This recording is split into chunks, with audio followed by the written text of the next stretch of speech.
Hello, this is Dr. Barry Cook, Dr. B.A. Cook from The Leader's Edge, once again coming to you to talk to you about why teams struggle.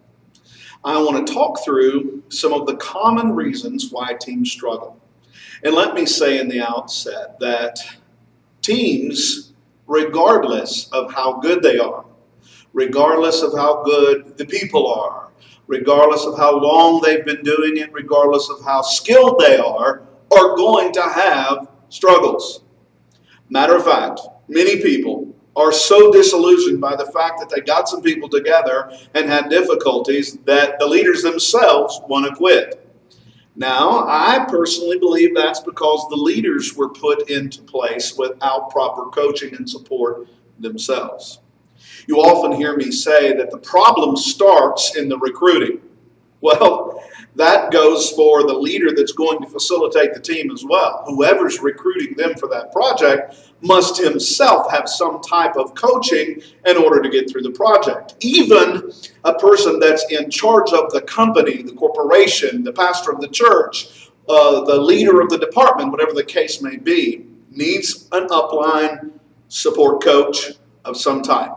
Maybe an outside coach that's skilled in what they do. And I guess that's how people like me and many other people make a living, because we pretty much put our focus in helping coach and facilitate. Doesn't mean we know your business better than you. It just some of the social dynamics, team dynamics, work dynamics, process dynamics. Sometimes it helps just to have a tweak on focusing our perspective or reminding you of something that you obviously already know, or you wouldn't be in the position that you are. So let's look at some of the common struggles. And at the beginning, let me say as a general scoop across the top, all struggles that come up within a team fall within three categories. Number one, people issues. People are people, and people have issues. Number two, structure issues. Many times there's not a very thorough process, there's not a very thorough structure, there's not an understanding of facilitation or even how to manage through problems that come up. And there's lacking a particular type of structure that causes the team to hit a bump and fragment. The third one is we have people, we have structure, and the third one, of course, would be management issues or support issues.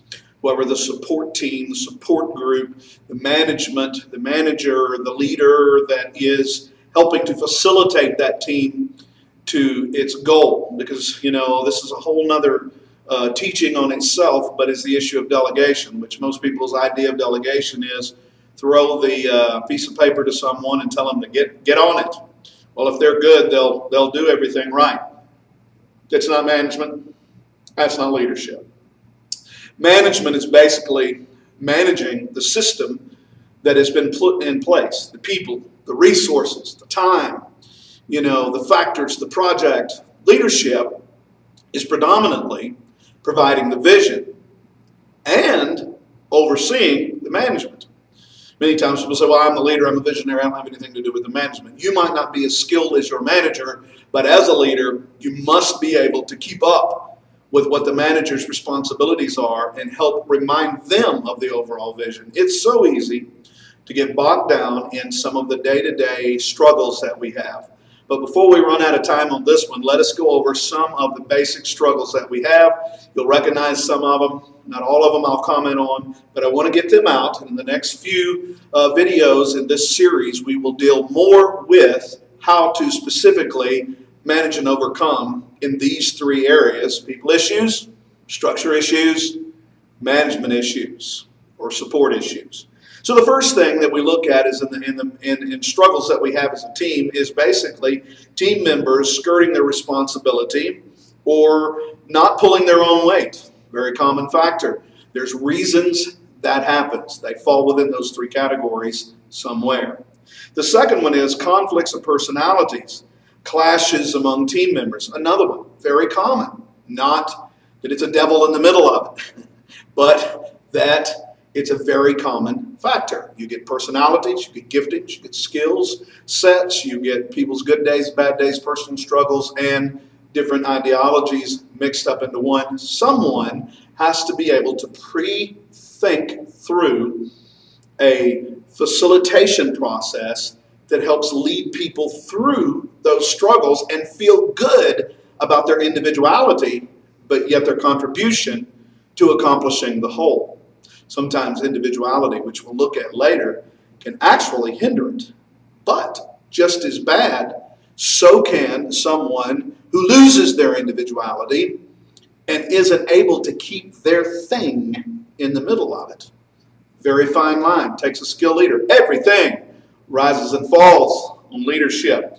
The next aspect is a lack of cooperation among team members. You just can't get them to move. They're sitting there like a knot on a log and won't move. There's a reason. Falls within one of those three categories that we talked about. Also, cliques beginning to form within the team. Management has got to prefab this thing and be up on it, and there's ways to do that. We're going to give you those skills here at the Leader's Edge. Hopefully, I can take some of the elements in these teachings and lead you straight through this and equip you to do this in the future. The next aspect is disruptive behavior by a team member that's left unaddressed. Very common factor. How do you address it without making conflict? How do you address it without losing 15, 20 minutes in a 1-hour meeting and you're already behind in a project and you really don't have time to deal with it? And you know if you deal with it, might lose a good person and you're going to lose time that day. We're going to learn how to deal with it. Hallelujah. It's a beautiful thing. Yes, it is. The next thing is disorganized team members that turn everybody else off. They're just disorganized. They're arrogant. Their attitudes get in the way constantly, and they cause a lot of difficulties in the problem. Also, little or no attention to the training or cross-training that the team needs to do the work. Now, this could very well be an issue of an individual, but it could also be the fact that there is not proper training or ongoing training or coaching along the way in a facilitation process to see that the project's done. The next aspect is essential skills sets are missing from a team. Sometimes we put people together because they're friends, they're good people, we like them, they like us, we think everything's going to be fine, but realistically, the people that we needed to be put on, we weren't as close to or we had conflict with, and we didn't know how to manage them and lead them into the proper position that they needed to be in. Well, that's not going to be the case with us, because we're going to figure it out and we're going to make a way. The next aspect is apathy. Just flat apathy. Laziness, apathy, a lack of motivation to get things done. And the last one that we're going to be able to get on this particular video clip is differing ideas among team members about what the team should be doing. This, as you can guess, is a management leadership problem, which we're going to address and get you through. Thanks for tuning in. We'll have part 3 coming up soon. It's Dr. Barry Cook, The Leader's Edge. We'll see you back on part 3.